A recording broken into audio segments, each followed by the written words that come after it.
শুরুতে যে ছবি রাখবো আপনাদের সামনেই দেখুন সেই ছুরির অংশ, যে ছুরি নিয়ে দুষ্কৃতী ঢুকেছিল অভিনেতা সৈফ আলী খানের ফ্ল্যাটে এবং এই ছুরি সে চালিয়েছিল সৈফ আলী খানের শরীরে পরপর 6 বার।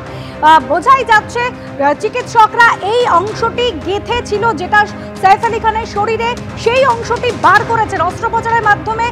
ছুরির ওপরে অংশ বার করা হয়েছে, এই অংশটি ভেঙে একেবারে গেঁথে গিয়েছিল সৈফ আলী খানের শরীরে এবং চিকিৎসকরা এটাও জানাচ্ছে যদি শিরদাঁড়ায় আঘাত আনতো তাহলে কিন্তু বড় বিপদ হতে পারত সৈফ আলী খানের।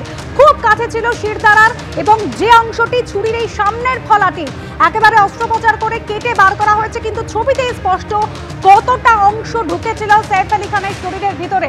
বড় বিপদ থেকে রক্ষা পেয়েছেন অভিনেতা সৈফ আলী খান এবং যে সন্দেহভাজনকে ইতিমধ্যে আটক করা হয়েছে তাকে জিজ্ঞাসাবাদও করা হচ্ছে।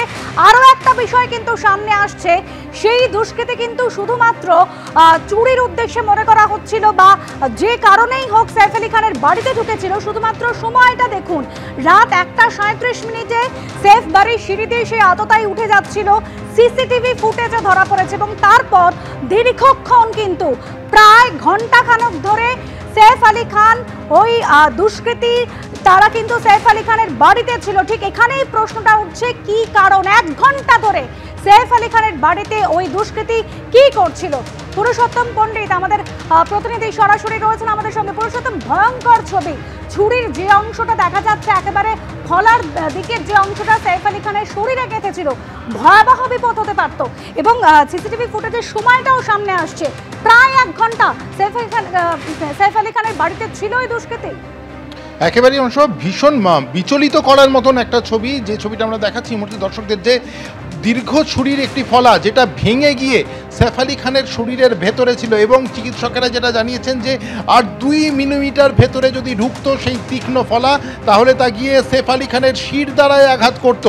যখন তারা অপারেশন করেছেন সেই সময় তারা লক্ষ্য করেছিলেন যে সৈফ আলী খানের যে স্পাইনাল কর্ড সেখান থেকে স্পাইনাল ফ্লুইড বেরোচ্ছে, তারা সেখানে অপারেশন করেন এবং সৈফ আলী খানকে বিপন্মুক্ত করেন। কিন্তু চিকিৎসকরা বারবার একথাও বলছেন যে তীক্ষ্ণ সেই ফলাটি যদি আর 2 মিলিমিটার ভেতরে ঢুকতো তাহলেই কিন্তু তা গিয়ে আঘাত করতে পারত সৈফ আলী খানের শিরদাঁড়ায় এবং যার পরিণতি অত্যন্ত ভয়াবহ হতে পারত বলেও জানিয়েছেন চিকিৎসকেরা।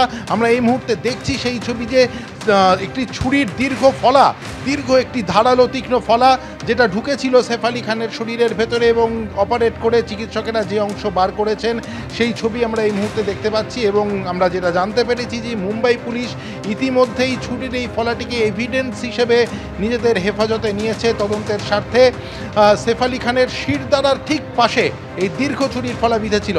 কিছুক্ষণ আগেই প্রেস মিট করেছেন লীলাবতী হাসপাতালের চিকিৎসকেরা। তারা যেটা জানাচ্ছেন যে শরীরের বিভিন্ন জায়গায় গুরুতর চোট থাকা সত্ত্বেও অপারেশনের পরে দ্রুত সেরে উঠছেন সৈফ আলী খান এবং সেটাই সবথেকে বড় স্বস্তির খবর।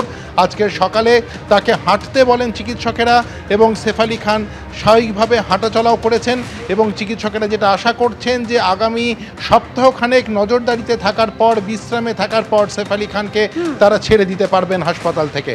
একেবারে তুমি সঙ্গে থাকো পুরুষোত্তম।